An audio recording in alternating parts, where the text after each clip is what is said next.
Okay, I think I'm going to get started. How's everyone doing? Good. Okay. So today I'm going to be talking about color choices in data viz design. Just first, a little bit about me. So let's get this moving. My day job is I'm a graphics editor at the Washington Post. I live in Providence, but I lead a team of graphics reporters that is building trackers, reader tools, data projects. And so I spend a lot of my time at work building data visualizations, but more editing other people's data visualizations. In addition to that, I teach data visualization at RISD as part of the graphic design program. And I also teach it here at Brown DSI, Data 1500. If any of you are interested, it's a great class. So the point is, I think about data a lot. It's a big part of my job, but I also think about design a lot. And one thing that can be frustrating about design, if you are not coming from that sort of discipline, is that there aren't really right answers in design.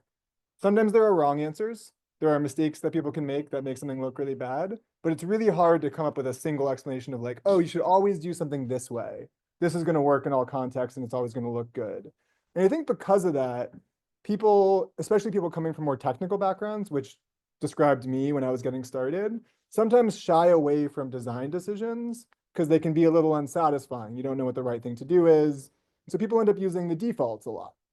And so in this talk, I'm going to kind of talk through some ways around how to think about choosing colors. But if there's one thing that I want you to take from it, it would be don't use the defaults. Take a risk, try something new. This is, of course, ggplot. For those that use it, you'll see a lot of ggplot in this. That's my method of choice, but this applies to all sorts of different disciplines.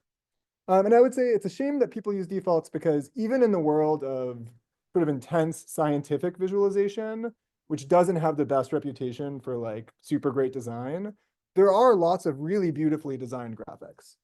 So this was a big paper about illegal fishing that I believe was in Nature last year. And it was just like a totally lovely designed map in a way that really caught me off guard for a scientific publication. And so even though sometimes you think of like, in certain disciplines, you have beautiful design, and then in science visualization, like you make do with what you got. Aim high. There's a lot of great science viz out there. What we're actually going to do today. So first, I'm going to walk through 6 color questions to sort of help guide you towards making color decisions. This is going to be a little lecture-y. I know this is a workshop. My original intention was to do this in R, but then I felt that was very limiting for people who were maybe not using tidyverse. And all the same sort of color principles I'll be talking about apply to other programming languages as well. But those color questions are, we'll go through them: categorical, continuous, how many categorical colors do I need, sequential or diverging color scale, continuous or bucketed color scale, single hue or multi-hue, and then a very important question, am I using accessible colors? We'll go through all of those. And then there will be a workshop-y part. We'll have you open your computers, and together we're going to make a bespoke, bucketed, multi-hue color scale. It's going to be really fancy, and it's going to be fun.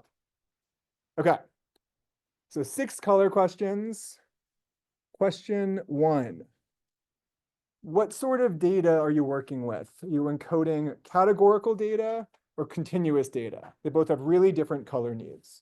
So as a reminder, categorical data is categories. This would be an example of a line chart. It has 3 distinct categorical lines, so it's using 3 different colors for those lines, as opposed to something like continuous data, like you see in a lot of climate graphics, in which the data is actually, the color is actually encoded to a gradient of continuous data instead of just a couple categories. So we're going to start with categorical data, which actually is, I have a little less to say about, but does encompass a huge number of graphics. And so when we're looking at categorical data, the big question is, how many colors do you actually need? And another way of wording that question would be, are all of my categories equally important? Sometimes you're working on a data visualization where the answer to that is absolutely yes. Every single category is equally important. This is from a Bloomberg graphic. It's talking about the breakdown of different levels of employment in the workforce by race. And it's not like you want to just like highlight one race and knock back all the others. So in this graphic, all the categories are important, and each one of them needed a distinct hue. What do I mean by hue? So the way that we talk about colors just conversationally is pretty non-specific. If you have a light green and a really dark green, we would absolutely describe those as two different colors. If you were painting your house, they're really going to feel like two different colors, but they're both green. So that is hue, is that sort of one characteristic of color that just broadly defines greens, blues, purples, etc. So I'm going to be talking about hue a lot. I just wanted to define that term a little bit. The problem with making lots of different categorical hues is it gets really hard to read really fast. I think we've all encountered some sort of line chart where it's just like every single line gets its own color. If you're choosing colors, you run out of colors really fast. If your computer is choosing colors, it starts making some weird decisions really fast. It doesn't work. People give different numbers for this. I often say 5 is kind of like pushing the maximum of how many different hues you can reasonably have in a graphic before it gets hard to read. So what should you do instead?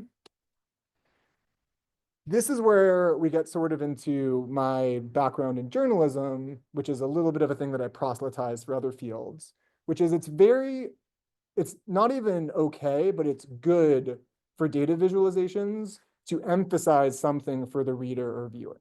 So sometimes there can be this sense of you want the data to speak for itself. So you just have your data visualization sort of put everything in front of a reader. Yes? Absolutely. Yeah. This whole presentation is being recorded as well. So this is public. Do whatever. There's a sense that you want the data to speak for itself. You put everything in front of readers, let them sort of draw the same conclusions as you. I think that is often a mistake. I think it is your job as a designer to sort of use color and use emphasis to guide readers towards the results that you find the most interesting, in the exact same way that when you're writing words around your findings, you are guiding readers to the results that you think are most interesting. This is storytelling. We're talking storytelling. We're talking data narrative. So here's a great example. If, for example, this project or study was specifically about Brazil, you might make a choice to highlight Brazil and then sort of use the other countries as this comparative backdrop, but without giving each of them an individual color. One sort of design cliche that I do think is true that is related to this is people often say, if everything is bold, nothing is bold. Which means if you're giving every single thing this like bright, distinct color, as someone looking at that graphic, it's all just going to feel like a wash. You're not going to know what to look at. And this would be an example of a very journalism-y graphic that is sort of pushing readers towards looking at one line and using the other ones for comparison. So this is just to say, from my perspective, don't be afraid to use color to guide readers instead of putting everything on an equal playing field. One sort of sub-case of this, which I think can be really helpful. Oh, sorry, I'm out of order. We're going to go with the sub-case first. One sub-case for this that I think can be really helpful is sometimes you have multiple categories.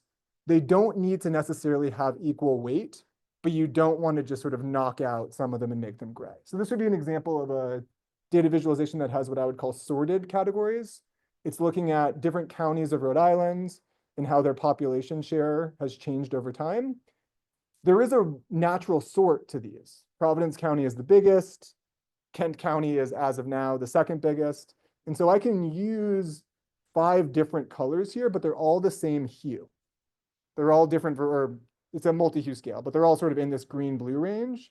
And so they're not sort of a green, a purple, an orange, making that really sort of noisy design feeling. So this works if there is some natural sort order that you can use. It wouldn't have worked for that Bloomberg graphic, where you don't necessarily want to make like white people the darkest color, black people a slightly lighter version of that color.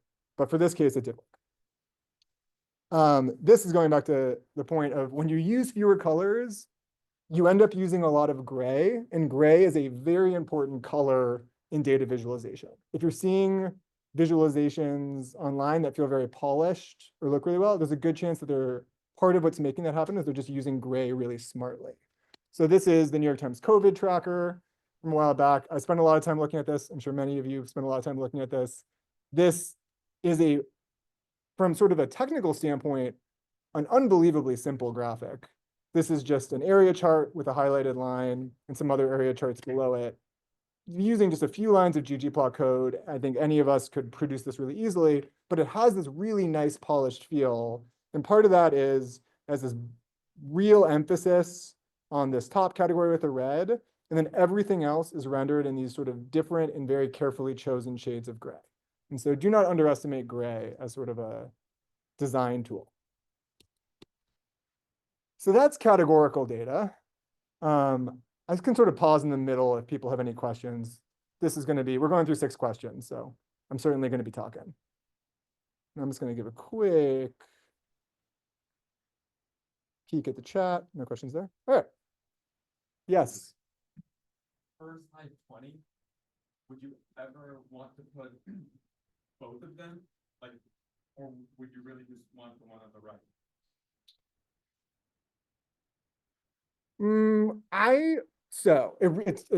My answer often in a really frustrating way is going to be, it totally depends on the context. So the version on the right is assuming a context where you don't really need to know about the other countries.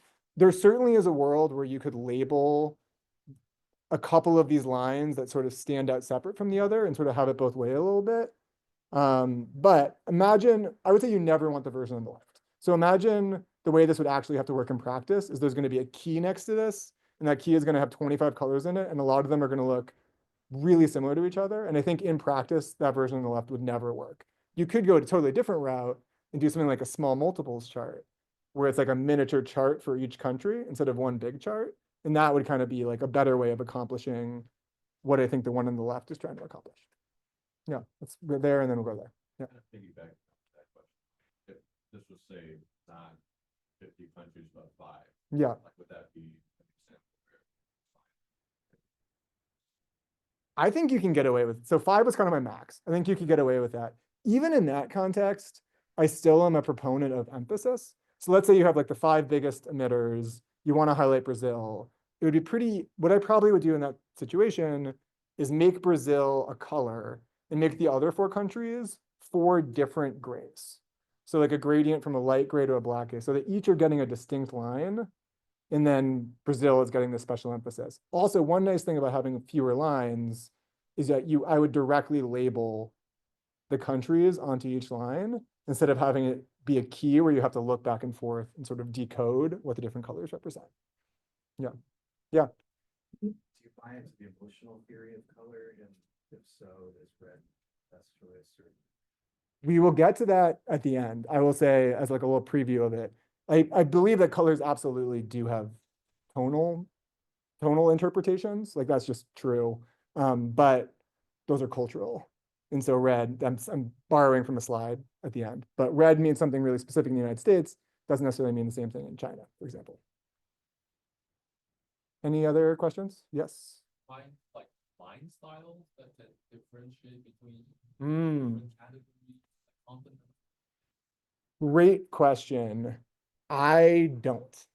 I think that lines, so this is a thing that ggplot, matplotlib, a lot of different pieces of software will let you vary the line style. So this for people, oh, sorry, I should be echoing the questions for the call. The question was, how do I feel about varying line style instead of just varying color, or sort of in addition to or as an alternative to, or both? Varying line style would be things like having a solid line like these versus a dashed line or a dotted line. I find that to be a pretty complicated encoding for a reader to interpret.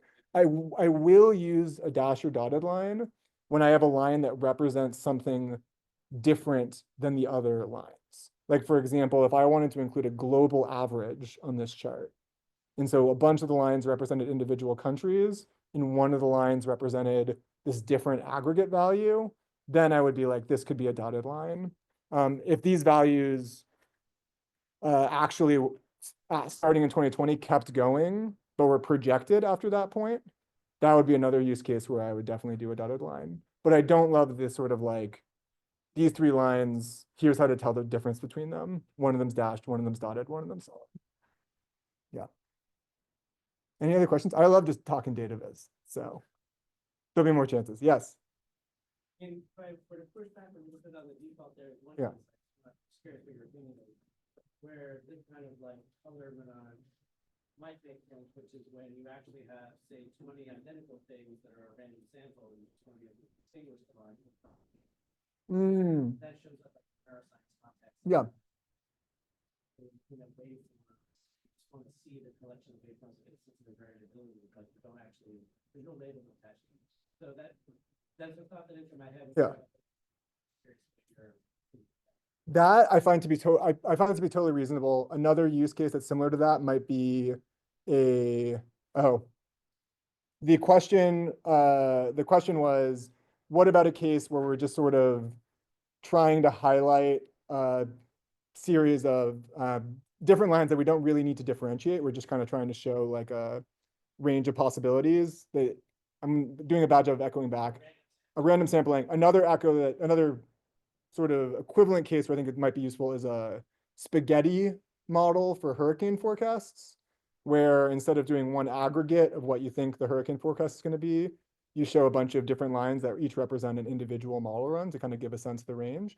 I think that that's a reasonable use case. I don't know if there's actually an enormous advantage to having each of those be a separate hue line versus them just being an individual line. That's still like, I think the individual lines still give you, even if they're all the same color, still give you this sense of like, here's a range of different outcomes. Because the purpose of making them separate hues would be for you to be able to hypothetically pick them out individually using a key. But if you don't have any need or expectation of that, I think it at least would be worth a look of it, of them being with some transparency, all the same color. So you can see sort of like an overlapping range. Does that make sense? Yeah. Yeah. Mm. Yeah. If transparency, if they're so overlapping, if they're so overplotted that transparency is not helping you out, then yes, I do think that's a totally reasonable approach. You are then going to run into some challenges of like the stack order of them, which is not necessarily meaningful, is going to be really prominent in terms of which colors become visible.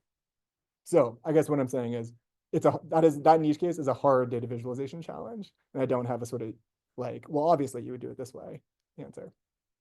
Yeah. Other questions on this? Okay, now let's talk color scales. So that was categorical data. That actually covers the majority of graphics that I work on, but it's more interesting to talk about color scales and continuous data. So that's what I'm mostly going to talk about. So if you have some continuous data, like let's say temperature, first question is, do I want a sequential or a diverging color scale? So here, this comes up a lot with mapping. Here are two maps of the exact same data set. It is the percentage of each state that lives in an urban area. So on the left, we have a sequential color palette, which goes from light to dark or reverse within the same hue generally. And then diverging passes from one hue to another through a midpoint that usually represents a lighter color. So this is going from green through white to purple. Sequential has some real advantages, which is that it's super straightforward to create and like very flexible for lots of use cases. It also is very focused. So in that sort of same idea of storytelling and emphasis for readers, it's really emphasizing one end of the spectrum. In this case, it's emphasizing the states that have high urbanization. And if that is what my finding is about, if that's what my study is about, I want to keep it simple and just put the kind of highlight on those. They do have some cons, which is that sometimes it can be hard to differentiate along a sequential color scale, because it's just, you're going from a light purple to a dark purple, but they're all purples, and intermediate purples are going to look really similar to each other. So for example, looking at this slide, does anyone want to guess which state is more urban, Oregon or Georgia? California and Nevada. Right, but just between those two. The most is definitely, actually, I think this is a different mapping problem. The most is, I think, New Jersey, although Rhode Island is really close. But between Oregon and Georgia. I think you're right, but can we agree that it's a little hard to tell? I'm pretty sure you're right. We'll see in a couple slides. This is especially true if you are using lighter hues. So sometimes you will see a sequential color scale that's based on an orange or a yellow, and these just like don't work, I gotta say. They're way too light, and so you're starting with this range that's already hard to differentiate, and then you're just constricting it. So you go from something that's really light to something that's kind of light. There's not a lot of room for color differentiation in between there. Sequential scales can also get a bit muddy, is sort of my like vague design term, if you start with something like a gray. So often my recommendation for a sequential scale is you should start with white, or you should start with a lighter version of the color that you end up with. Sometimes if you use a gray, you sort of get these intermediate colors that are a mix. In this example, a mix of purple and gray. A mix of purple and gray just does not look good. As you'll tell, this presentation is sort of a mix of like real technical advice and also me saying stuff like, I don't think that looks good. And you guys will just have to put up with that. So diverging, on the other hand, it is really good at emphasizing things like disparities or gaps. And it's doing that because it is actually emphasizing two ends of a spectrum instead of just one end. So in this case, if I wanted to highlight some states are really urban and some states are really rural, this is doing a much better job of that if that is the thing that I actually want to highlight. Because it is going crossing hues, it's offering more color differentiation within your scale. So once again, now looking at Georgia and Oregon, I think it's a lot clearer in this case that Georgia is a bit more green, meaning a bit more rural, and Oregon's a bit closer to purple, meaning a bit more urban. So you're correct, it was Oregon.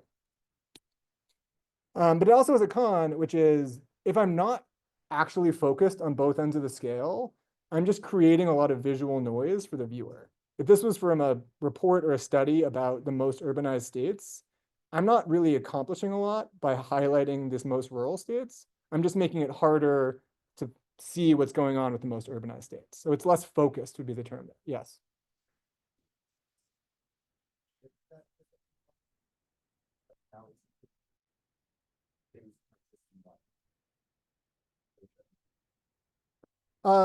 Not quite, because think about like to go from light to dark within purples, think about how many slices of purple I have to do. Now I've at least doubled the amount of, because I'm going to have a half of it is going to be slices of purple and half of it is going to be slices of green. So within my purples, they're going to be a little more differentiated. Within my greens, they're going to be a little more differentiated. And also from green to purple will be way more differentiated. Yeah. Any other questions? So another con of diverging scales is that they're really, really sensitive to the midpoint that you select. So these are three versions of the exact same map, all of which I think would be justifiable in different contexts. On the left, I'm setting my midpoint at 50%. So it's a map of what are the states where half the people live in urban areas versus the states where half the people live in rural areas. The middle map, which was the original, or no, the middle map is not the original. It's setting it to the median state. And the right map, which was the original, is setting it to the overall US average. Yes. If you could have made a different choice of, I'm always going to use the darkest purple, and I'm always going to use the darkest green, and now I will interpolate whatever I need to do so that my midpoint, has no saturation. You know what I mean? Because here, as you're changing midpoint, but you're keeping sort of the number, the scale is being kept even. Mm-hmm. And so on the right, there's a really dark green, but no dark purple, and different on the left. You could have made it so the most populous, the most urban states always dark purple or dark green, right? So the downside of that approach, which I think in some contexts would be fine, is that then to go, let's say going from, I'm kind of making up numbers here, to go from 20% saturated purple to 100% saturated purple represents one range of data, and to go from 20% saturated green to 100% saturated green represents a different, much smaller range. And so it is a little bit of a sort of misleading visual, it would be sort of misleading the sense of the scale. So imagining that on this chart over here, the question is, what if we sort of set our white right in the middle there at 50%, but this green section still went from a light green to the darkest possible green? You're going to get a really light green Mississippi and a really, really dark green, I think Vermont is the least. And I think it's going to be implying more difference between those two data values than is accurate. Yeah. Okay. So that is sequential versus diverging. Question number 4, do I want my color scale to be truly continuous or bucketed? So leaving maps for a second to go over to a more of a heat map table. On the left, we have a truly continuous color scale. And so it's going from a light color to a dark color and interpolating between.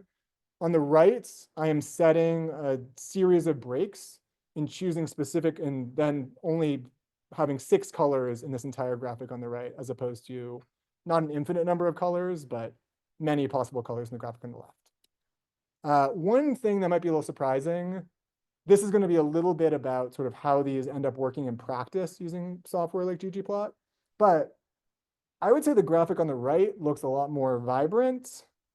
And it may surprise you that if we're highlighting just these 2 squares, which represent the extremes of the range, they are the exact same color.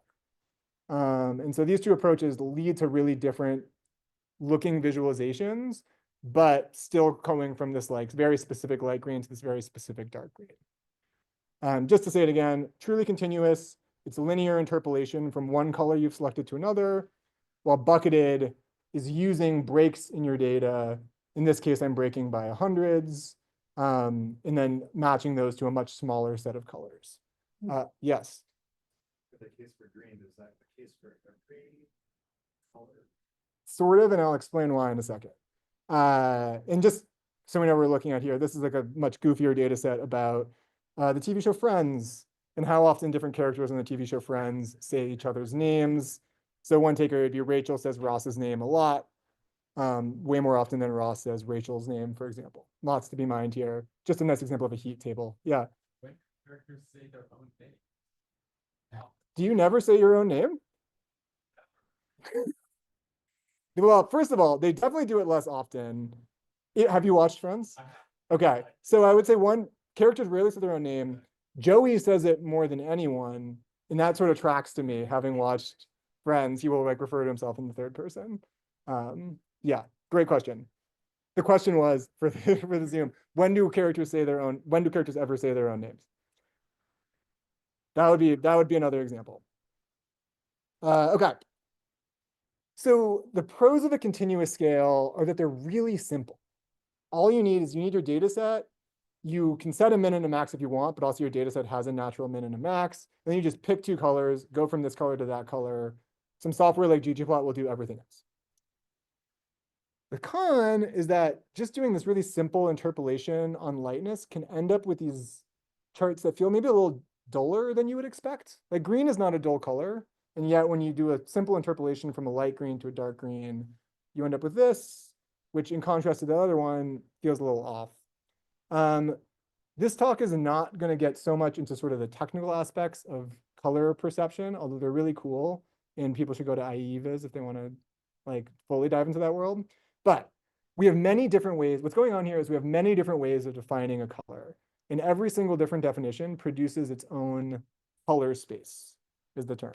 So this is a really simple example. RGB is a really common way of defining colors. It's what computer screen or any sort of monitor uses. So you have a value for red, a value for blue, a value for green. Each of them in a simplest case goes from 0 to 255. And that's creating this 3-dimensional cubic space of red, green, and blue. And so if you're thinking about how interpolation would work, you're just starting with one point in that 3-dimensional space, and you're going to a different point in that 3-dimensional space, and you're just drawing a straight line in between them. And it's sort of like it's just a geometry problem. It's not that complicated. However, that is just one color space. Another competing color space is something like hue, saturation, and value, which is a different way of thinking about and defining colors that is a bit more akin to the color wheel that you're probably familiar with. And then if you're getting really into the weeds of this, there are these much more complicated color spaces that are actually trying to account for the fact that humans do not perceive color symmetrically. So these first 2 color spaces are symmetric. They kind of treat all colors equally, but our brain doesn't treat all colors equally. For example, yellow always looks a lot lighter to us than purple. Yellow can only get so dark. That's just how our brains work. And so these more complex color spaces are trying to account for that. As you can see, once you're moving into these more complex color spaces that are better trying to match how our eyes and brains actually interpret color, these questions of interpolation get a lot more complicated. And that means that to go from one color to another color in a gradient there's not one answer for that. These are all different interpolations from the light green I'm using to the dark green I'm using. And if I'm using something like ggplot, by default, I'm locked into this one exactly, which for some colors, sort of to your question earlier, will work fine. And for other colors might not be as vibrant as I'm looking for. So there's no one-to-one map from one color space to the next? So colors you can convert colors from one color space to another. Depending on the color space you're using, that actually can be surprisingly computationally intensive. But also, I mean, just to do it like for a graph, if you're making like a bunch of graphics at once, it's not like a computer can handle it. But it also it's not a perfect one-to-one. If you've ever looked at anything color on your computer and then printed it and been a little disappointed by how it printed, particularly maybe how the blues printed, that is a consequence of going from RGB color, which is what computer monitors use, to CMYK color, which is what printers use. Yes, and actually having like not a one-to-one conversion of what those two color spaces can handle and what they can look like. Yeah. So that is one kind of continuous. We'll talk about how sort of a bucketed scale can help solve that. Another kind of continuous is that it can be hard to identify values along the scale. So if we're looking at, I took off my labels. If we want to be like, okay, how often did Monica say Chandler's name? We can make sort of relative comparisons. Like she said it more often than she said any other name. But if I want to estimate what that number actually was, it's really, really hard for me to do that on a truly continuous scale. I'm kind of looking at this green and trying to match it up here, and I'm just not going to be able to do that. The reason for that is that even though everyone thinks color is awesome and we all love it, color is actually a really weak perceptual pathway in terms of data visualization. So this is this research, kind of this like very early important research in the data visualization field of which types of data encodings are easiest for readers to interpret. Things on the top of the scale are really good at enabling what's called accurate estimates, accurate comparisons. And things on the bottom of the scale, they say may enable general estimates. So an example, these two bars, which bar is taller, the top one or the bottom one? Top, you guys nailed it, super easy. About how much longer is it? It's exactly double. So this is position against the common scale. This is a type of encoding that our brains are really, really good at. We're able to know the top bar is longer. That's kind of a layup. But more importantly, we're also able to make a pretty good estimate of how much longer it is. Moving down the scale, you get something like angle. Once again, for all of these, it's easy to make the general comparison that, for example, the top line is a steeper slope than the bottom line, but it's now becoming a little harder to maybe say that that bottom line is half of the steepness of the top line. With area, it gets even harder. The top circle is definitely bigger. People would do quite a bad job of estimating that the top circle is twice as big in terms of area. With color, it gets even harder. So again, the color on the right is definitely more saturated. Most people would be able to tell that, although not necessarily everyone. The fact that it's twice as saturated, you'd have to be like a real color freak to look at that and be like, that color is twice as saturated as the first color. So it allows for this general estimate, but it doesn't do a great job of allowing for a precise estimate in the same way something like a bar chart would.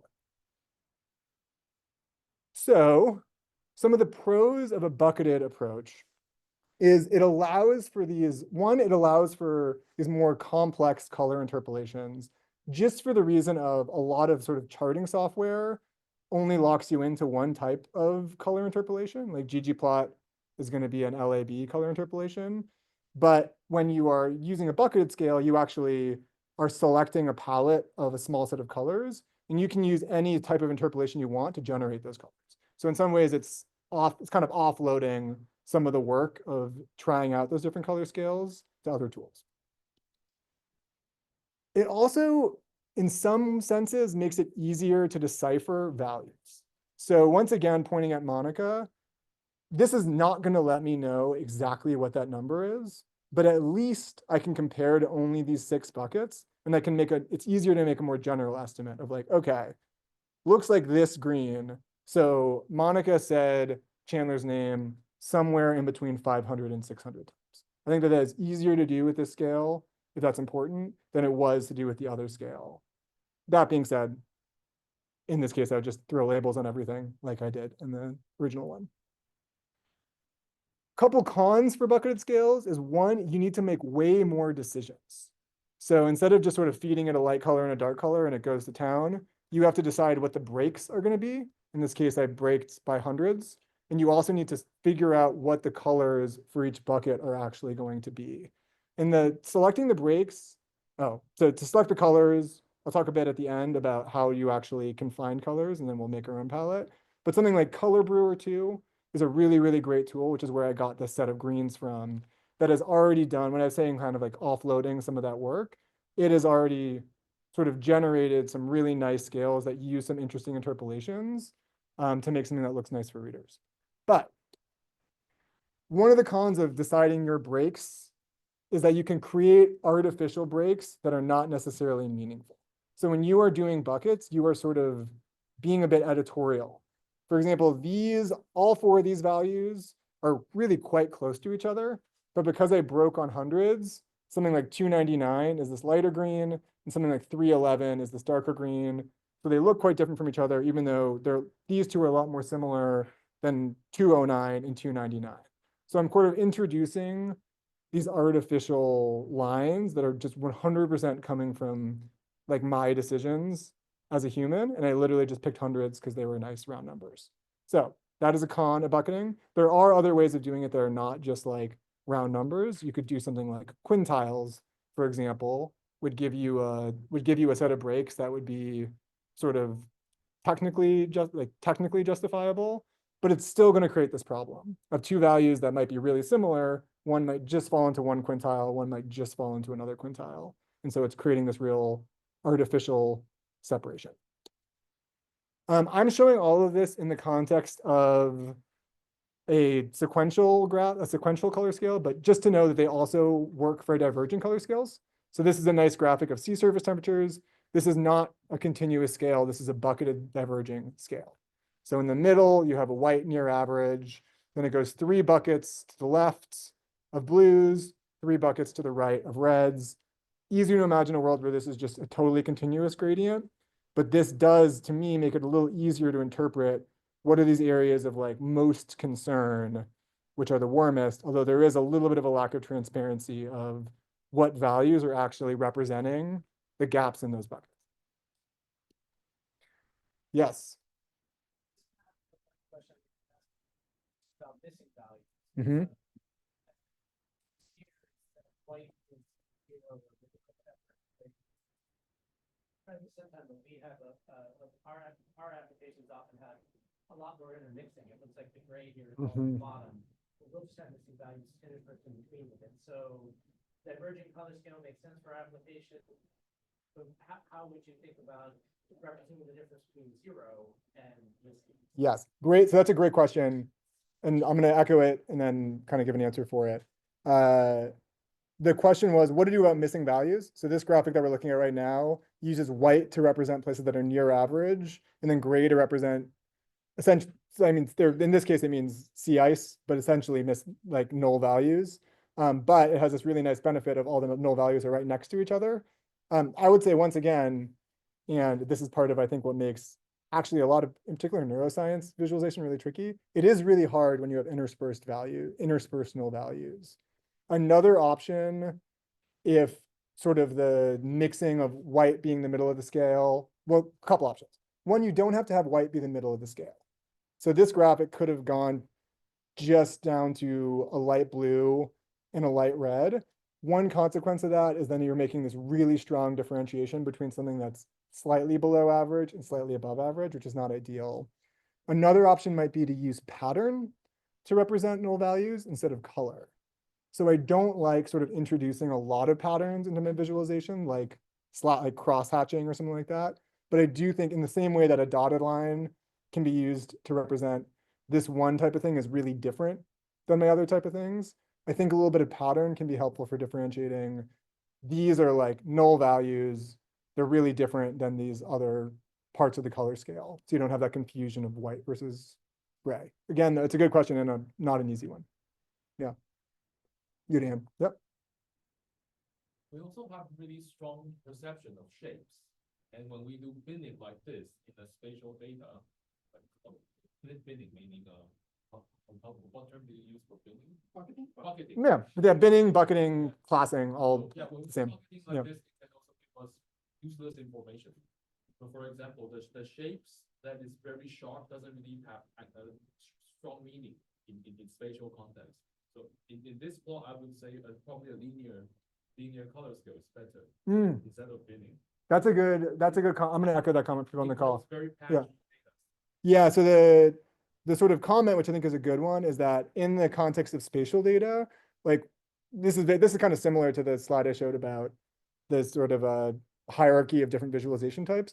Our brains are such pattern seekers that when you're looking at a map, we are like really aggressively picking out shapes. And so maybe one consequence of the use of a bucketed scale here versus a continuous gradient is it's putting too much emphasis on these dark red shapes, which kind of in a more extreme version of the Friends example are not that different from the areas immediately surrounding them. So I think that's a good argument in the case of this chart for a non-bucketed scale. Yeah. I have to say, when I first saw this, it took me about 10 seconds to start Mm. the pattern. It's so striking. But maybe that's the goal, right? Like, they don't want you to look at the landmass. They have to be there, but So then I'll echo that one too, because I think it's a really interesting one. The sort of comment was looking at this graphic, it took a while to sort of even begin to interpret the land masses existing on this in that dark gray. And I would say two things. One, I would say 10 seconds is fine. Sometimes there's this sort of push that all graphics should sort of be like instantly graspable. But I think that once you're moving past simple data, that's an unreasonable expectation, especially when you're moving sort of into the land of like complex neuroscience data. Like things do need to be sort of read and interpreted. But also, you're exactly right. This graphic is not about land temperatures, but sea surface temperatures. For an even more extreme approach to this, which I love, this map doesn't display land at all. Because it is displaying fishing routes, those routes end up just creating the shadow of these land borders, but there is no, like you can really tell this in sort of the northern borders, there is no sort of line layer on this that's actually representing the continents, but you still can tell where they are. And I actually think this is like part of what I really love about this graphic. Like the thing that is, do not put too much visual weight on the thing that is not the point of the graphic. Yeah. And oh, sorry for it's gonna make this recording really confusing when I just fly through it like this. Okay. So question 5, do I want my color scale to be a single hue scale or a multi-hue scale? So here are two bucketed scales side by side. The left is the original and the right is a new one. A single hue scale generally interpolates on lightness and saturation. So in this case, it's going from a light green, a light, less saturated green to a dark, more saturated green. While a multi-hue scale still does that, but also interpolates on hue. So this is going from lighter to darker, but it's also going from yellow to green. That has some really nice advantages. This is me kind of proselytizing multi-hue scales a little bit. I think they're underused because it further increases the amount of visual differentiation across your scale. So if you have that problem of sort of values that are close to each other looking kind of similar to each other, now you have another pathway for them to look different. Things on opposite ends of the scale are going to be different amounts of lightness, but also different amounts of yellow versus green. Also, in just like a purely sort of can't totally defend it on its merits design sense, I think it looks a little better. There are some downsides here. One, they are even harder to execute to make like good decisions on a multi-hue scale. And you also can totally overdo it. So if you like do a multi-hue scale, this is actually a really common color scale, which is going from yellow through green to blue. So it's actually like a sort of triple hue scale. At a certain point, I just think it's distracting. And it's sort of detracting from my interpretation of the data instead of improving it. But I'm introducing it because I think that often when you encounter a graphic in the context of a study or in journalism that you think is working really well, it is using all of these different tools. So this would be from the Financial Times. This is a bucketed, diverging, multi-hue color scale that I thought looked really nice. It is diverging because it has these blues and then going into sort of this like yellow red, but it's not just like reds over here, it's going from yellow to red. So it is a multi-hue and it's bucketing it into these categories, kind of creating these bands instead of just making it be this totally continuous interpolation. In this context, which is a little less spatial, I do think it works. But this would be an example of a graphic that you'd be like, those colors look pretty nice. I can't quite put together like why. And I'm hoping that some of the questions we go through will be like explaining some of the decisions behind this one. Yes.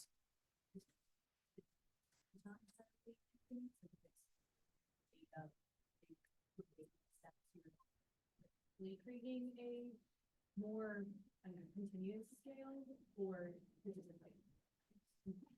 So in this case, I would say they are. So the data is ultimately, the underlying data is ultimately continuous. It's annual mean PM2 concentration, micrograms per cubic meter. However, they did not invent their own buckets. They're using this kind of defined standard of like what counts as moderate air quality versus poor versus very poor versus extremely poor. That if you were like, for example, looking on the weather app on your phone, it can give you the sort of PM values around, but it's also going to just tell you a category. So this is going to be a really good example of why that can be helpful, because you could display this totally continuously, but for someone who's maybe more of a lay audience, I kind of want you to just tell me, how's the air quality? It's in the moderate bucket. Like buckets do really help with our interpretation of things. Of course, coming with the consequence of something that is this border between fair and moderate could be a difference of a very small amount of particulate matter, and yet they come with two really different colors. But I would say that's the difference, is that these people, the chart maker, did not have to define those categories themselves. Those represented like a single figure. And so does that make sense to have it be bucketed, because then it's like differentiating here rather than like a gradual increase here? I see the question. To echo the question, so does a bucket make sense here? Because each one of these bands represents a value of an individual year. I would say that definitely makes it easier and more justifiable. Of course, that was depending on, I don't know how this data set looks going back into the 1800s, but certainly it was a analysis choice to use an annual mean. You could have done another approach like a rolling average or some sort of smooth average that would not have required you to bucket those into individual years. But once they are bucketed into individual years, I do think it does help with reader interpretation to be like this one-to-one of this year was like, there's some real outlier years in this area that I think are really prominent with this bucketed color scale. Yeah. Yeah. It's always risky to put a graphic up that I'm like, I think this one's nice, because it's then all graphics are open to pushback. Okay, I'm gonna keep cranking along.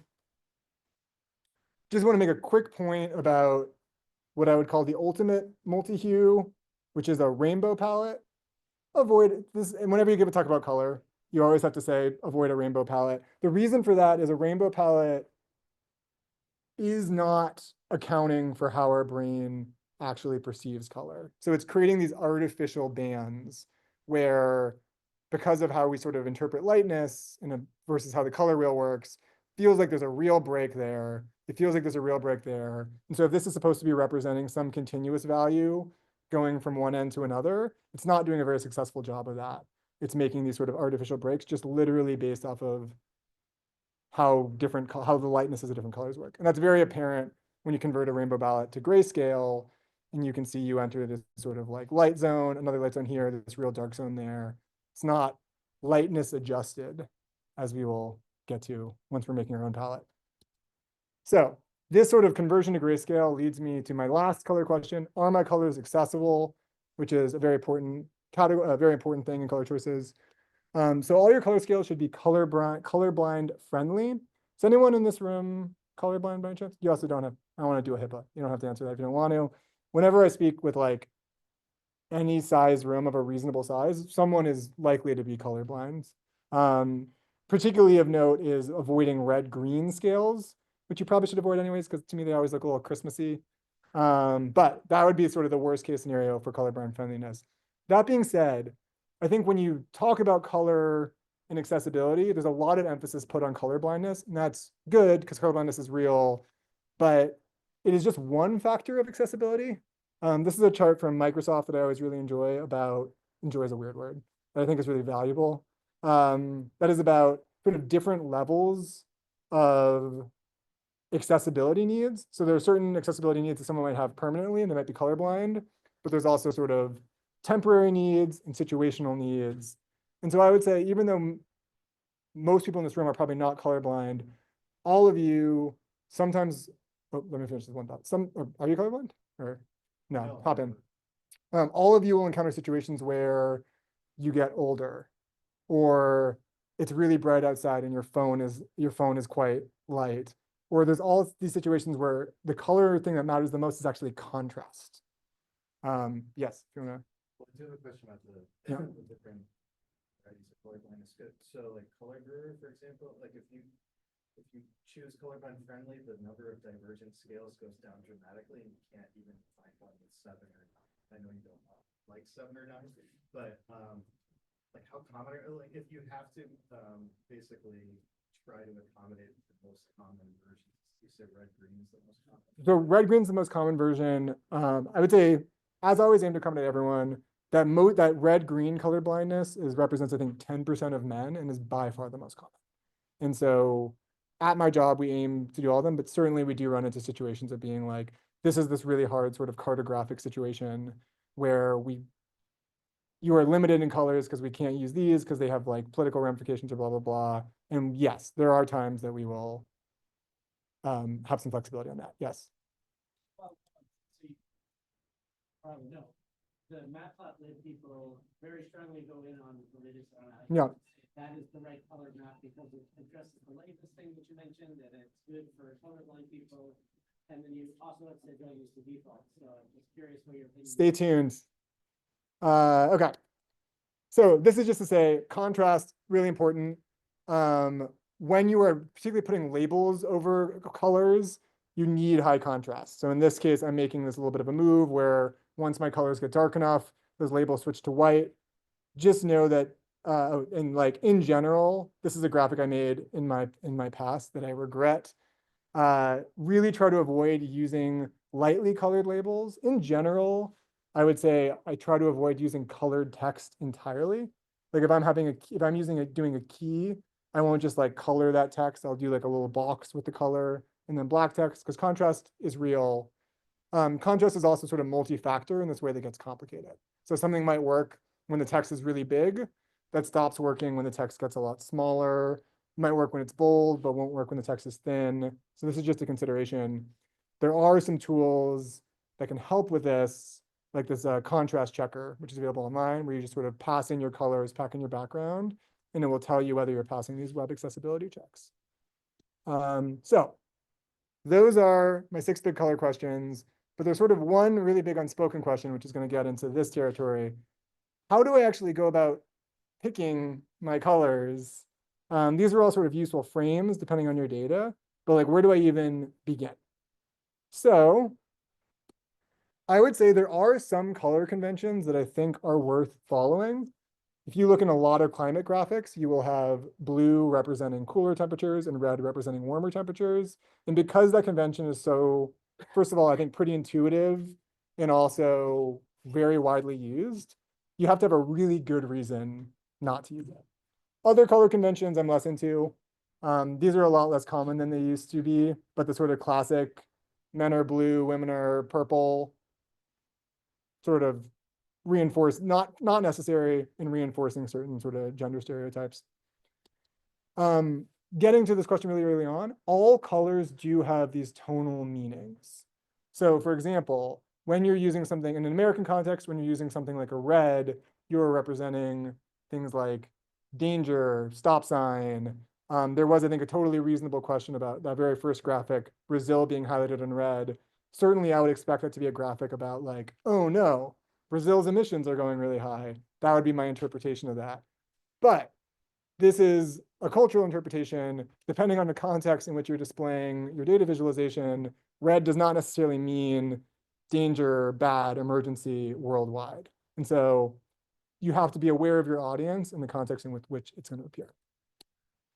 The number of pixels that you have available to you makes a really big difference. So this is that yellow to green multi-hue scale that I use on this heat map, and I think it works pretty well. And if I applied those same 6 colors to a line chart, they do not work. You need, the more pixels you have, the more you can get away with using light colors. So there's actually these are already too light. There's actually another line on this, which you cannot see at all because it is that color. And so that thin line cannot support using such a light color in the way that the nice squares of this heat map totally could support that. There are really strong pre-existing palettes like Viridis, I also don't know exactly how to say it, or Color Brewer, where people have already done the work for you of building out lightness adjusted, colorblind safe, mostly palettes, and then making them available to you for you to use. And they're really good, but they come with one downside, which may or may not seem like a downside to you, but for where I stand, I think it's a downside, which is that your graphic is going to look really similar to many, many other graphics. And I think that has that's not just a design complaint. I think that actually has somewhat of a real meaningful impact, which is the point of making a chart is not just to have someone interpret the finding, it's also to have them remember it. Like if people aren't remembering the things that you like, the sort of finding you had in your study, you haven't really accomplished anything, even if they were able to grasp it really quickly. And I do think that using the same color palettes that everyone else is using can have this downside of making your graphics a little bit less memorable. The most memorable graphics use what I would call thematic colors. So this is an example from the cover of Science magazine. There's this big study about how plants defend themselves from bugs. And the photo editor or the cover editor of Science magazine was like, this is the easiest week of work in my life. Plants are green, bugs are green. We got these awesome macro photos of these like green bugs and these green plants. Ship it, we're good. And then you open up Science magazine, go to the charts. It's ggplot defaults. And so that sort of breaks my heart a little bit. And I would say sometimes design can feel like complicated or abstract, but sometimes it can be, if you're making a bunch of charts about trees and bugs, perhaps use a green color palette to sort of connect it with the thing you're talking about. So try not to use the defaults, both because some of the things like the ggplot defaults I don't think are the best, but also some things are very commonly used. Reminder that your visualization is not isolated. So your data is about, this doesn't work for all subjects, but for many subjects, your data is about a real thing that's happening in the world, and that thing has colors associated with it. And so if you're working with wildfire data, you might think about incorporating some of the very commonly associated colors with wildfires. And you also can build your own scales. So this is how we're going to solve that problem of, so Viridis has solved this color blindness thing. It has solved this lightness adjustment thing. Can I just do that myself? And the answer is you kind of can using this. Oh, so this, for example, this is a real life example. This was when I was working at 538. I had like a 1 week break. This is why I like having vacations is good. And I saw this really beautiful flower, which is native to New England. And I was like, what a beautiful gradient this flower has. Starts from this nice yellow in the middle. It's a multi-hue, goes out to this nice orange at the end. I'm going to pop it into this tool, Chroma.js, which we are going to use for the workshop-y portion of this to create a lightness adjusted and colorblind safe color palette out of it. And then I used it on this project I was working on about soccer, I want to say playoff percentages, but that's not an accurate way of describing soccer. Anyways, a big interactive data visualization around updating soccer predictions. And so it's not like I invented like an orange to red color palette, but when I look at this graphic, which I still really like, even though 538 is defunct, I know it is using a color palette that does not exist anywhere else in the entire world because it is one that I crafted myself. So we are at time if people have to run, but if people want to stick around, I have maybe 15 more minutes. We're going to make a custom color scale together. And there are two links, which you can also just Google. If you're in the room, you can Google Chroma.js color palette helper and then PhotoKit eyedropper. And if you're on the Zoom, oh, there are questions on the Zoom that I have been ignoring. Apologies to the Zoom for just looking at the questions now. Macy, I would say the question about coloring NA missing values, I would point again to maybe the use of pattern instead of color to differentiate those to avoid that muddiness. And oh, that's very lucky. We got the question about line types as well. Lexi, I'm sorry, I feel like I echoed maybe 50% of the questions, but not the rest of them. But anyways, dropping these two links for the people in the Slack. So here's what we're going to do. We are going to make a custom color palette, and we are really lucky to live in a place, beautiful New England, that has so many natural multi-hue gradients. It's fall. We get this beautiful yellow to red, hydrangeas, flowers in general, beautiful palettes in them, sunsets, all these things are multi-hue palettes, and we can borrow them for making our own things. So I am going to start with this photo. Basically, I'm going to have you well, I'll go through it first, and then I'll have you all do it. This is just like a photo of a nice fall scene. This eyedropper tool, there are many versions of this. If you use Photoshop or Adobe Illustrator, it also has an eyedropper. I'm just using this because it's accessible on the web for everyone. Click this button, and this is going to let me just actually select colors from this visualization or from this image. I'm going to take one of these, let's try to get a good one. This nice light yellow. I'm going to copy this hex code, bring it over to Chroma.js. Delete what's already in there. Start with this. Then I'm going to let's try to find one of these oranges. That's a nice orange. Bring it over to Chroma.js. So the implication here, Yes. the implication here is that you're okay working in an RGB space for this. Is there a?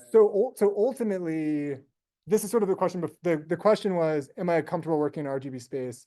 And the answer is yes. What Chroma is basically doing is taking in hex values, which are in an RGB space, and then under the hood, converting them to another color space, making interpolation decisions, kicking them back out into an RGB space. Because for a lot of software like ggplot, ultimately, I'm going to want to give it colors in an RGB space. So the math is not happening in RGB space, but the input and the output is in an RGB space. Now, let's get a couple more.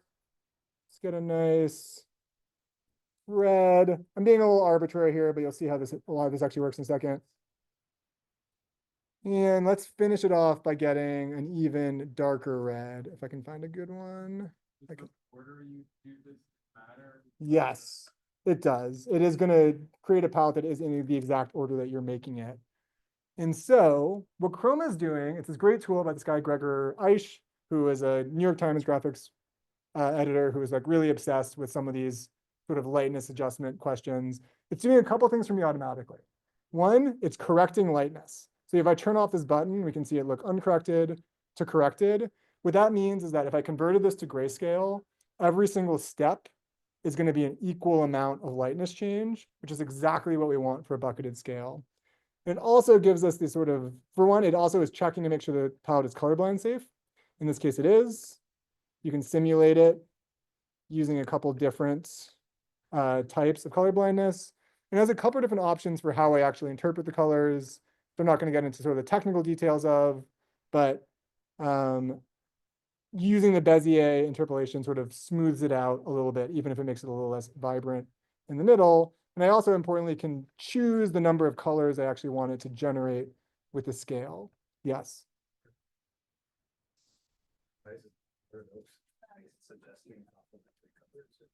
This might be suggesting complementary colors, which is ignore them. Yeah. And then the nice thing about this, first of all, a couple of nice things. One, it creates a custom URL. So this is actually is bookmarkable to save your palette. But also if you scroll down, it knows you actually want to use these in code. And so it just spits out these various formats of what these actual generated colors are, which means I can just copy them. Nope, not my work email. Into something like ggplots. Give it a run. And I've created this sort of arbitrary palette. I don't think there necessarily is a good reason for this Friends. Well, Friends has a lot of fall episodes, but this is a little arbitrary that I selected fall. But this is how I have used the sort of naturally occurring gradient to make a multi-hue color scale to apply to this chart. So with that, you all feel free to give it a shot. If anyone wants to give me a color scale, we can toss it up on the screen. But also, are there any questions?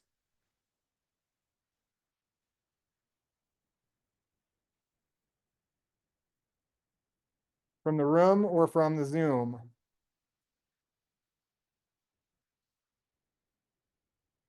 Yes.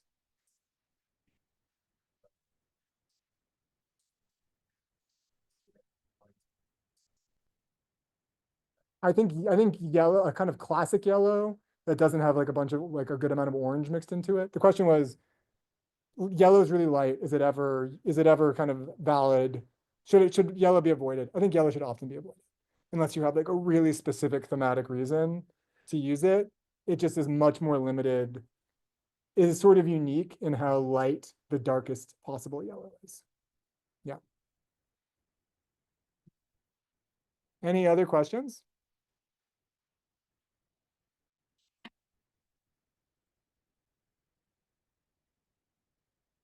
Well, with that, I will let people make color scales if they want. I will stick around for like 10 minutes before I have to run to a meeting. Feel free to grab pizza. I'm going to do that right now. I hope you enjoyed this talk. If you did, I'm glad. But also maybe take Data 1500, which is offered in the spring. Intro to Data Visualization. Thank you. Yeah.